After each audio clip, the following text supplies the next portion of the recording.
मैं हूं अंकित अवस्थी। आप हैं मेरे साथ में एक ऐसे विषय पर चर्चा करने के लिए जो कि इस समय पर फिर से लगभग 9 साल बाद सुर्खियों में आ गया है। क्या है विषय, आइए मैं आपको बताता हूं।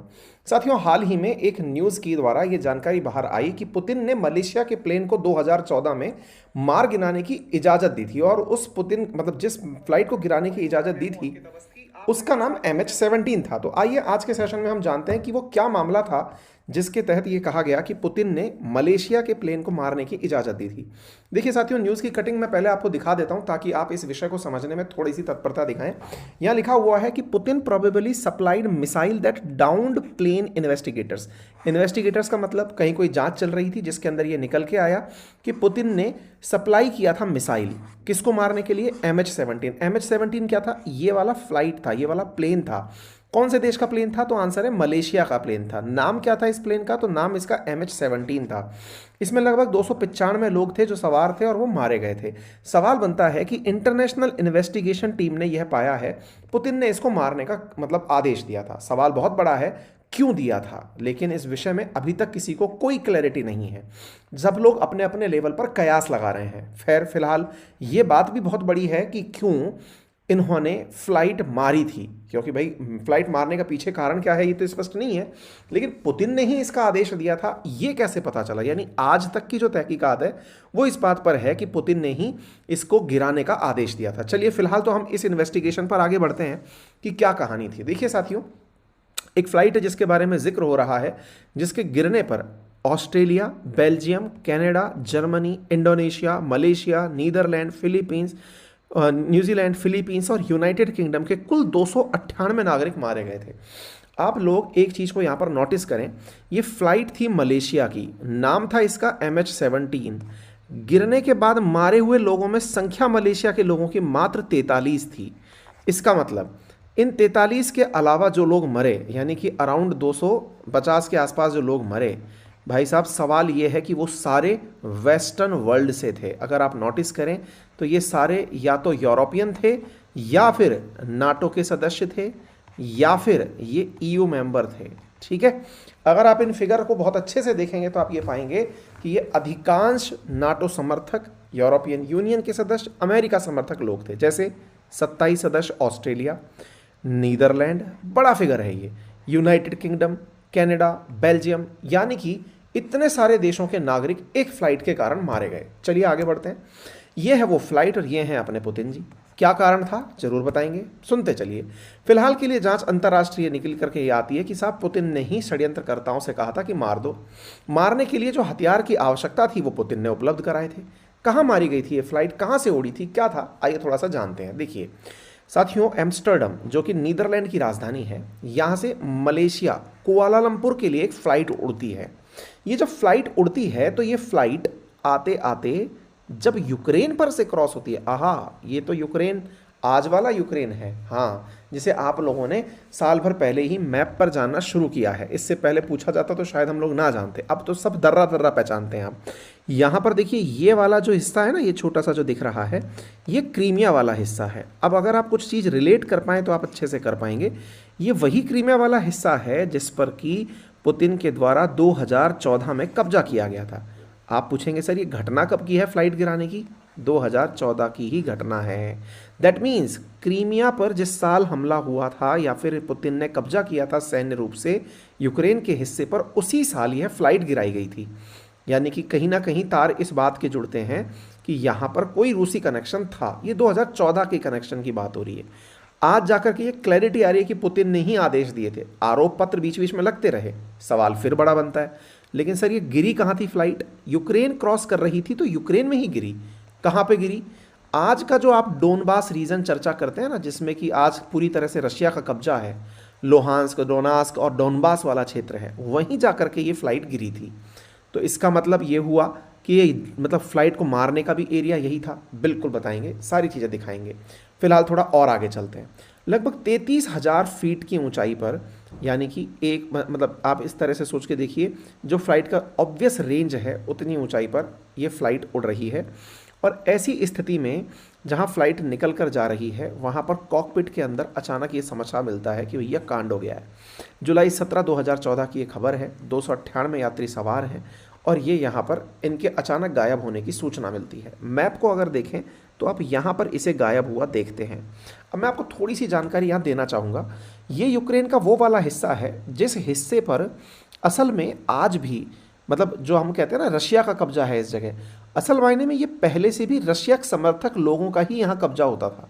पहले उन्हें रेबेलियन कहा जाता था। ये वो लोग थे जो पहले से भी रशिया को ही पसंद करते थे। कहते हैं कि इन रेबेलियन लोगों को जो मसाला दिया था ना चलाने का, वो पुतिन ने ही उपलब्ध कराया था। सबके दिमाग में एक ही सवाल कि सर मान लिया डोनास्क रीजन के अंदर जाकर के गिर गई फ्लाइट, हमारा सवाल तो यही है कि भाई इतने लोगों को मारने के पीछे का सबसे बड़ा कारण क्या था। उस समय 2014 की खबरों में ये न्यूज़ इस तरह से न्यूयॉर्क पोस्ट में छपी थी, मर्डर एट 33,000 फीट। आप इससे अंदाज़ा लगाइए कि 33,000 फीट की ऊंचाई पर हुई हत्या। ये अमेरिकी अखबारों के अंदर सुर्खी थी, है ना। कहीं 295 और 298 इस तरह के नंबर, जर्रे जर्रे में इस तरह के अस्थि पंजर मिले थे। 50 किलोमीटर तक तो केवल टुकड़े मिले थे। यहाँ पर जो नीदरलैंड की तरफ से प्रोसिक्यूटर्स थे उनका कहना था कि ये यूक्रेनी अलगाववादियों को MH17 को मार गिराने के लिए बक मिसाइल सिस्टम उपलब्ध कराया गया था। हम कहते हैं ना बक, यहाँ पर क्या है, बक मिसाइल सिस्टम है। ये शब्द याद रखिएगा, बक बक से बक, ठीक है ना। तो ये बक मिसाइल सिस्टम यूक्रेनी अलगाववादी, अलगाव वाली बोले तो सेपरेटिस्ट, सेपरेटिस्ट मतलब जो यूक्रेन को अलग होकर के रूसिया में मिलाना चाहते थे, उनके द्वारा किया गया कार्य था। तो अब एक चीज़ तो यहाँ पर ये सिद्ध होती है कि अगर यह आरोप इन पर लग रहा है तो इसका मतलब आज जिस क्षेत्र पर रशिया कब्जा करके बैठा है, असल मायने में बगावत तो यहाँ पहले से ही थी। ठीक है, कोई बात नहीं, लेकिन ये तो कुछ और चर्चा हो रही है। चर्चा ये हो रही है कि नीदरलैंड के जो क्योंकि देखो जिन देशों के लोग यहाँ मारे गए, उन लोगों ने अपने द्वारा एक पूरी टीम बनाकर जांच एजेंसी बिठाई। उन जांच एजेंसी ने फिलहाल अपनी रिपोर्ट जारी की है और उसी रिपोर्ट में ये बात निकल कर आई है। Netherland, Australia, Malaysia, Belgium, Ukraine, ये सब विशेषज्ञों ने कहा है कि हमारे पास पूरे सबूत ऐसे इकट्ठे हैं। बस ये बात जानकारी हम थोड़ी आगे इसलिए नहीं बढ़ा पा रहे हैं क्योंकि यहाँ से आगे की जानकारी के लिए हमें रशिया के सहयोग की आवश्यकता है। लेकिन जब रशिया पर ही आरोप है तो हम किससे पूछें। तो आप इधर देख लीजिए कि Putin may have personally approved the delivery of Buk missile system, यानी कि जिस मिसाइल सिस्टम से मारा गया था उसका नाम बक मिसाइल सिस्टम था और पुतिन ने खुद ने उन रिबेलियंस को यह मिसाइल दी थी। ठीक है साहब, इसके पीछे इन्होंने कहा है, नीदरलैंड वालों ने, द हेग यहीं की राजधानी है, इनका कहना है कि हमारे पास में 2 ऐसे कॉल के रिकॉर्डिंग्स हैं, फ़ोन कन्वर्सेशंस हैं, जिनसे हमें ये पता चलता है कि ये काम हुआ था। क्रीमिया के जो उस समय पर जो इन्होंने हेड बनाए थे उनकी बातचीत है पुतिन से होती हुई या पुतिन के लोगों से होती हुई। ये एक ऑडियो है, हालांकि समझ में मेरे को तो कुछ आया नहीं, आपको समझ में आ जाए तो आप समझ लीजिएगा। сказал, что вы слишком медленно думаете. Говорю, там Казицын занял пост, один из 3 на границе, и надо людей вооружать, чтобы они удержали этот пост. अब आपको समझ में आ जाए तो समझ लेना, है ना। ऐसे ही एक और ऑडियो है, ये देखो पुतिन के साथ। Да, спасибо, Владимир Владимирович. Потихоньку. Потихонечку. Как вы оцениваете вот такую военную составляющую? Военная составляющая, мне кажется, у нас на достаточно хорошей высоте. Здесь сказать, что мы какие-то слабые. Обострения никакого нет, не чувствуете? Обострение периодически есть, но मतलब это... जो बातें हैं वो इंटरसेप्ट हुई हैं। इस बात की जब कन्वर्सेशन बात हुई तो आज ही के दिन ऑस्ट्रेलिया के प्राइम मिनिस्टर के द्वारा कहा गया, I had said that you are reprehensive clearly the shooting down MH17 was an act of terrorism. यानी इन्होंने पुतिन के ऊपर ये कहा है कि आपने टेररिज्म का अटैक किया था हमारे लोगों को मारने के अंदर। ठीक है साहब, चलिए अब थोड़ा सा पीछे चलते हैं 2022 के अंदर। 2022 के अंदर MH17 के अंदर 3 guilty as court find Russia control group downed airline. 2022 के अंदर 3 लोगों को इस बात का जिम्मेदार ठहराया गया था कि इन्होंने रिबेलियन क्षेत्र से फ्लाइट को मार गिराने का काम किया था। चलो साहब, ये सारी की सारी यूक्रेन प्लेन क्रैश की तस्वीरें हैं। जिस क्षेत्र के अंदर ये हुआ, ये वाला वो क्षेत्र है जो हमने आपको तस्वीरों से दिखाया। 2014 में पुतिन ने 1950 के दशक से यूक्रेन का वो हिस्सा अपने क्षेत्र के कब्जे में ले लिया था। वहीं पर यह घटना 17 जुलाई 2014 को हुई थी, जब अचानक एक फ़्लाइट रडार के सिस्टम से गायब हो गई थी।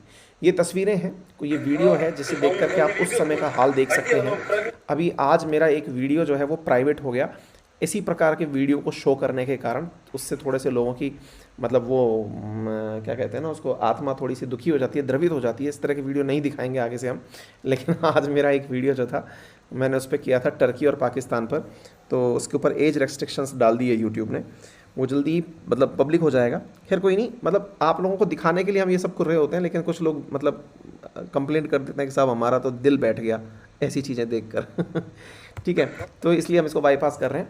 तो फिलहाल के लिए पॉइंट ये है ना कि Ukraine rebel hand over MH17 black boxes. तो 2014 के अंदर मलेशिया को यूक्रेन के द्वारा, यूक्रेन के जो रिबेल थे उनके द्वारा ब्लैक बॉक्स भी सौंपा गया था कि साहब आप अपने लोगों के जो डेड बॉडीज़ हैं वो ले जाओ, और मतलब ब्लैक बॉक्स भी ले जाओ, और आपको जो जांच करनी है कर लो। रशिया ने जब जांच करने की बात आई तो UN के अंदर वीटो कर दिया कि भाई मैं इंटरनेशनल ट्रिब्यूनल बनाने के पक्ष में नहीं हूँ, मेरे खिलाफ क्यों जांच की जाएगी। तो फिर इस प्रकार से ये सारी चीज़ें चलती रही। धीरे धीरे जब तथ्य तलाशे गए तो 2015 के अंदर ऐसे एक बक मिसाइल का टुकड़ा मिला, जिससे ये कन्फर्म हुआ कि ये तो रशिया के द्वारा ही बनाई गई मिसाइल है जिसने MH17 को गिराया है। तमाम जांच चलती रही, सितंबर बढ़ती रही, जांचों में पता चला कि 50 किलोमीटर दूर तक मलबा फैला था। ये सब जांचें चलती रही। नीदरलैंड और ऑस्ट्रेलिया ने कई बार रशिया से कहा कि तुम ही जिम्मेदार हो। UN ने कहा कि जो भी जिम्मेदार है उसको मतलब पनिशमेंट दिया जाना चाहिए, लेकिन क्या करें, UN के अंदर वीटो की पावर जिसके पास है उसे कोई भी मतलब पनिश नहीं कर सकता है। सब चीज़ें चलती रही। फिर कोर्ट ने अपने द्वारा कुछ लोगों को गिल्टी ठहराया। फिर कारण खोजने की बारी आई कि यार कुछ तो कारण रहा होगा, क्योंकि बिना आग लगे जंगल में धुआं बाहर नहीं आता। क्या कारण रहा होगा? तो फिर कारण निकल के आया एक और पुरानी कहानी, और वो कहानी थी वर्ष 2014 की। सर 2014 की तो कहानी आप अभी सुना रहे हो? नहीं, उससे कुछ दिनों पहले, हम तो जुलाई की कहानी सुना रहे हैं, उससे कुछ दिनों पहले फ्लाइट 370 नामक एक मिसाइल फ्लाइट थी। वो भी मलेशिया की ही फ्लाइट थी, लेकिन उस फ्लाइट में बड़ी मात्रा के अंदर चीनी नागरिक बैठे हुए थे।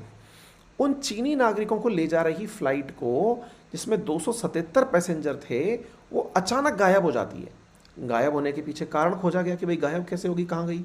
पता चला वो पैसिफिक ओशन में जाकर गिर गई। जब जांच की गई, यानी कि जब तय किया गया कि कैसे गायब हुई, तो पता चला कि इसको अमेरिका ने मार गिराया है। 2014 के अंदर अमेरिका के द्वारा चीनी नागरिकों से भरी एक फ्लाइट को पैसिफिक ओशन में गिरा दिया गया। ये चीन का आरोप था। अगेन, आरोप की सत्यता सम्मानित वो करने के लिए फ्लाइट का मिलना जरूरी था, लेकिन फ्लाइट तो मिली ही नहीं। कोई बात नहीं। जब उस समय पुतिन जो है वो काफ़ी मतलब चीन के नज़दीक आ गए और उन्होंने कहा चिंता मत करो, आपका बदला हम लेंगे। ये वो वाली फ़्लाइट थी जो कुआलालंपुर से उड़ के जा रही थी और बीजिंग के लिए जा रही थी। रास्ते में उसे मार गिराया गया। कुछ इस तरह से उसके पाथ का मामला गड़बड़ाया, रडार से गायब हुई और वो फ़्लाइट जो है वो गिर गई। इसका बदला लेने के लिए, क्यों? क्योंकि अमेरिका को मारना हो या उसके सहयोगियों को, नाटो मेंबर्स को, चोट एक ही जगह लगती है, दैट इज़ ऑन अमेरिका। तो आप सोचो, मार्च में 370 मतलब गायब हुई थी, जिसमें कि चीनी लोग मारे गए थे। उसका बदला असल में पुतिन ने यूक्रेन में अपने विद्रोहियों को मिसाइल दे करके एक और मलेशिया की फ्लाइट, जिसमें बड़ी मात्रा में विदेशी और विशेष रूप से यूरोपियन यूनियन, नाटो और G7 के देश के लोग थे, उनको मार गिराकर पूरा किया। ऐसा कहा जाता है, क्योंकि एक और डायलॉग फेमस हुआ था उस समय, जो पुतिन ने शी जिनपिंग से कहा था कि लीव इट टू मी, मुझ पर छोड़ दो ये चीज़, मैं बदला ले लूँगा। ये पुतिन ने उस समय शी जिनपिंग को कह करके ठंडक पहुंचाई थी कि आप चिंता मत करो, मैं मार गिराऊंगा। ये पत्र भी है जो कि इस समय सुर्खियों में है। ठीक है, तो कहते हैं कि पुतिन ने चीन को शांति पहुंचाने के लिए कि तेरा बदला लेगा पुतिन, वही हुआ। ठीक है साहब। तो US मिलिट्री जो है, जिसने कि कभी MH370 को गिराया था, उसके सहयोगियों को मारकर पुतिन ने चीन के लिए यह बदला किया पूरा। ये जानकारी कंक्लूड होती है इस प्रकार से। हालांकि जितनी भी जानकारी हैं, ये पूरी तरह से उस मतलब जिनके जो लोग हैं, जिनके लोग मारे गए हैं, उन्हीं के द्वारा निकाली गई हैं। तो इसके बारे में सत्यता तो कौन प्रमाणित कर सकता है, वन साइडेड है। ठीक है, चलो फिलहाल के लिए इतना ही। बाकी अगर सेशन पसंद आया हो तो इसे जरूर साझा करें। चैनल पर नए हैं तो सब्सक्राइब करें। Use my referral code Ankit 10 to avail 10% discount on all type of subscriptions. Thank you so much.